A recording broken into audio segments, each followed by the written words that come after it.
After sort of being a laughingstock in the mid-2010s, Texas football finally got over the hump when they hired Steve Sarkisian. He's made them one of the top programs in college football, they've competed for national championships, and have been sending a ton of talent off to the NFL. Going into 2025, the Longhorns lost some of their key players from last year, which included Quinn Ewers, who put them back on the map, a first-round wide receiver, a first-round corner, and some big-time defensive linemen. People are banking on Texas reloading in 2025 and the emergence of Arch Manning in order for Texas to be still at the top. In today's video, we're going to preview the 2025 Longhorns, talk about last season, go through who they gained and who they lost, a prediction for the team, and my thoughts on them. But before we get started, if you're a big fan of college football, be sure to subscribe to the channel, leave a like if you support today's video, and let me know what player, team, topic, or situation I can cover next.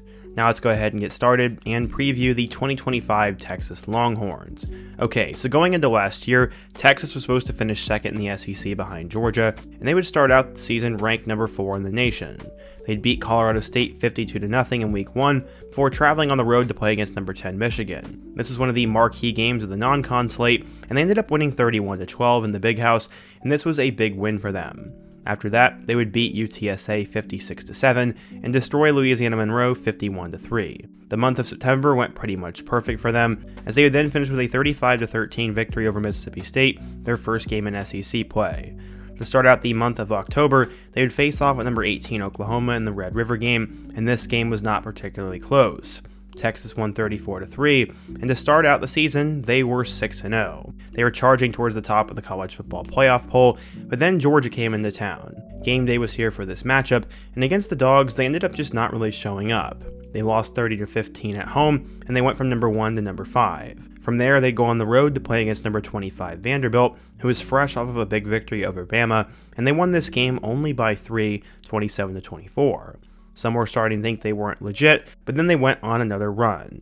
They beat Florida 49-17, who was starting to get really good. They traveled on the road to Arkansas and won 20-10, and then they beat Kentucky 31-14. The Longhorns are now just one win away from going to the SEC championship game, and after going on the road to play in the Lone Star Showdown against Texas A&M, they showed up and won 17-7 in what was, I think, the most expensive game of last year. Texas ended up going 11-1 in the regular season before playing against number 5 Georgia in the SEC title. Despite Carson Beck getting injured before halftime, Texas would end up losing 22-19 in overtime, but it was still good enough for them to be selected to get in the college football playoff. They'd play against number 12 Clemson in the first round, and while it was somewhat close, they ultimately won by 14 points, 38-24. After that, they would play Arizona State, and faced with a fourth down, Matthew Golden had a crazy catch, and they ended up winning in double OT, 39-31. They advanced to the Final Four to play against Ohio State, and after having a chance to tie it up late, Quinn Ewers threw a pick 6 to his former roommate Jack Sawyer, and Texas' season was done, and Quinn Ewers' career was over. Texas had a really good season, as they'd end up finishing with a 13-3 record, a 7-1 conference record, and they made it to the Final Four and the SEC championship. Without a doubt, it was a very successful season, and it was led by their star quarterback Quinn Ewers. He threw for 3,472 yards with 31 touchdowns and 12 picks. Quintravion Wisner ended up having 1,064 yards and 5 touchdowns, and behind him, both Jaden Blue and Jarrett Gibson combined for nearly 1,200 yards and 12 touchdowns. In the receiving game, Matthew Golden became wide receiver 1, finishing with 58 receptions for 987 yards and 9 touchdowns. Tight end Gunnar Helm was one of the best in the nation, with 60 catches for 786 yards and 7 touchdowns. Isaiah Bond was really good, true freshman Ryan Wingo was really good, and DeAndre Moore Jr. had 7 touchdowns. Overall, Texas was pretty loaded at the receiver spot, and on defense, they were also really exciting.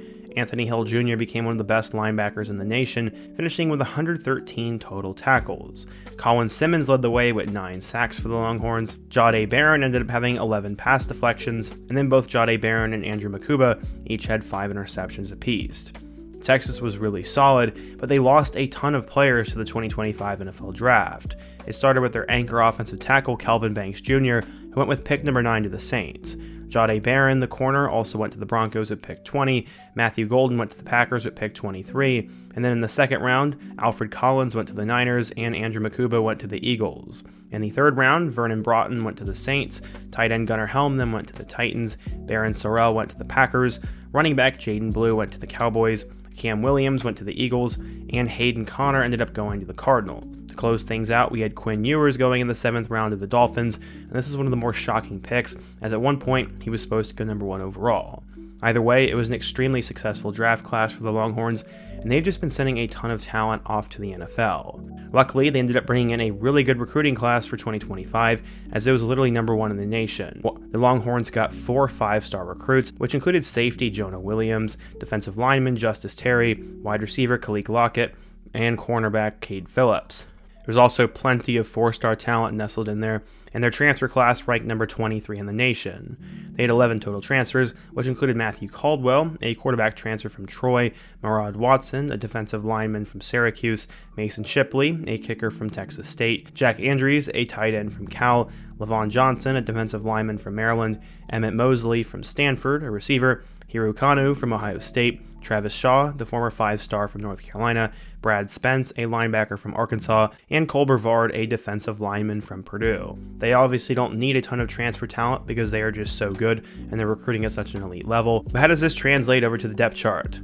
Well, at quarterback, it's obviously going to be Arch Manning, as he is going to be in the spotlight, and we'll see if he is as good as advertised. Behind him, you have former 4-star recruit Trey Owens, who will be hoping for his turn in 2026.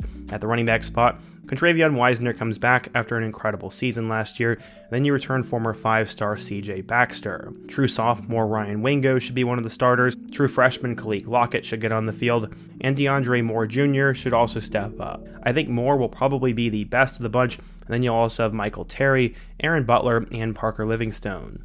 To replace Gunnar Helm, you'll probably have Spencer Shannon or Jordan Washington, and the offensive line should also be solid. There's definitely a couple of big names on defense, as guys like Trey Moore, Anthony Hill Jr., and Malik Muhammad all return for the Longhorns. Overall, I'm super impressed by Texas, but I'm not going to lie, a lot does have to go right for them. They have to replace 10 draft picks, find a new quarterback, replace their top receivers, and just hope everything goes according to plan. I'm a little bit more down on Texas than most other people, as a lot of people think I'm a little bit of a Longhorns hater, but I'm really not.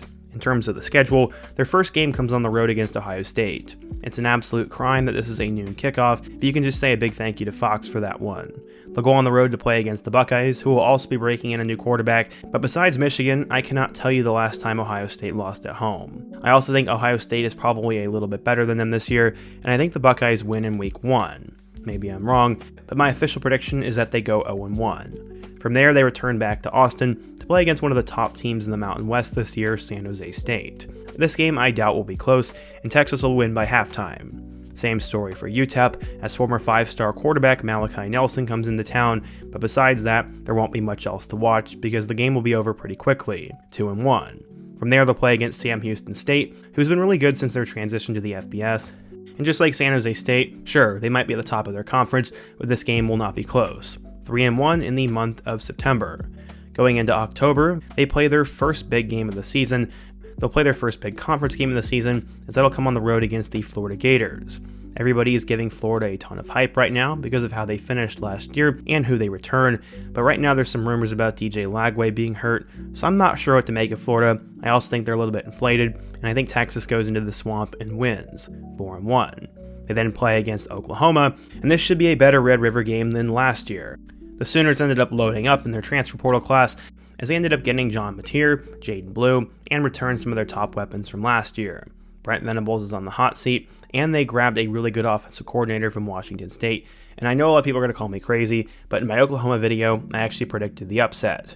I mean, I can't just go all chalk here, and I do think Oklahoma is finally going to get the best of them in what could be a really close game. That'll put them at 4-2 for the first half of the season. After that, they'll then go on the road to play against Kentucky, who in the past was a really solid team that was really tough to beat, but they've sort of fallen on hard times, and I don't really know if they're going to get any better this year. I don't have a lot of faith in Zach Calzada, and they lost their top receivers to Nebraska and LSU, so I think Texas wins this game by a mile and gets back on track. They then go on the road to play against Mississippi State, who's still in rebuilding mode under second-year head coach Jeff Lebby. Blake Shapen will be the quarterback, and unfortunately their top players were all poached in the portal, so this game I don't think will be close either, and Texas will get another win. Last year when Vanderbilt played Texas, they were ranked number 25 in the nation, and I don't think that's going to happen again. I think Vandy will be okay, but Texas will be better and at home, and they should win this game by a landslide. They then play their final 3 games of the season, the first of which is probably their hardest game of the year, and that's on the road against Georgia. Even though Texas was number 1 and at home last year, Georgia ended up beating them twice, so it's hard for me to think that Texas beats them this year. The game is also on the road, and Georgia's probably the only team that's better than them on the offense and defensive line in the SEC. So I think Georgia wins that one, and that will hand Texas their 3rd loss of the season. They then will come home and play against Arkansas, who's sort of in desperation mode under Sam Pittman, and by that point in the year, he could be fired if things haven't gone well. So I think regardless, they win, but it could get really ugly. To finish out the year, they will play in the Lone Star Showdown against Texas A&M, and last year they won by a couple of scores, and this time it's at home. I also think Texas A&M is a little bit overrated this year, but either way, I do think Texas wins, and that'll put them at 9-3. I know a lot of people are going to disagree with that take, but it's hard for me to pick them to win that Ohio State or Georgia game, which I think are pretty much guaranteed losses. And then I just have a lot of faith in Oklahoma. I can't necessarily tell you why, but I really like John Mateer, and Oklahoma is sort of in desperation mode, and they're going to get back to how they used to be. Oklahoma used to be one of those tier 1 brands, and everyone's been laughing at them, and I just think they get back on track. Texas goes 9-3, and there's a chance to get into the college football playoff, but they could also be left out. That would depend on how other teams play and how certain things shape up, but yeah, my official prediction is 9-3, but I would not be surprised if they go 10-2. What do you guys think though? If you're a Texas fan, what do you think I got right and wrong? What's a storyline to watch for this year, and which team should I preview next? Be sure to let me know down below, leave a like if you want to support today's video, subscribe if you're new, and check out one of the videos on the end screen. Hope to see you guys again soon. Until next time, peace.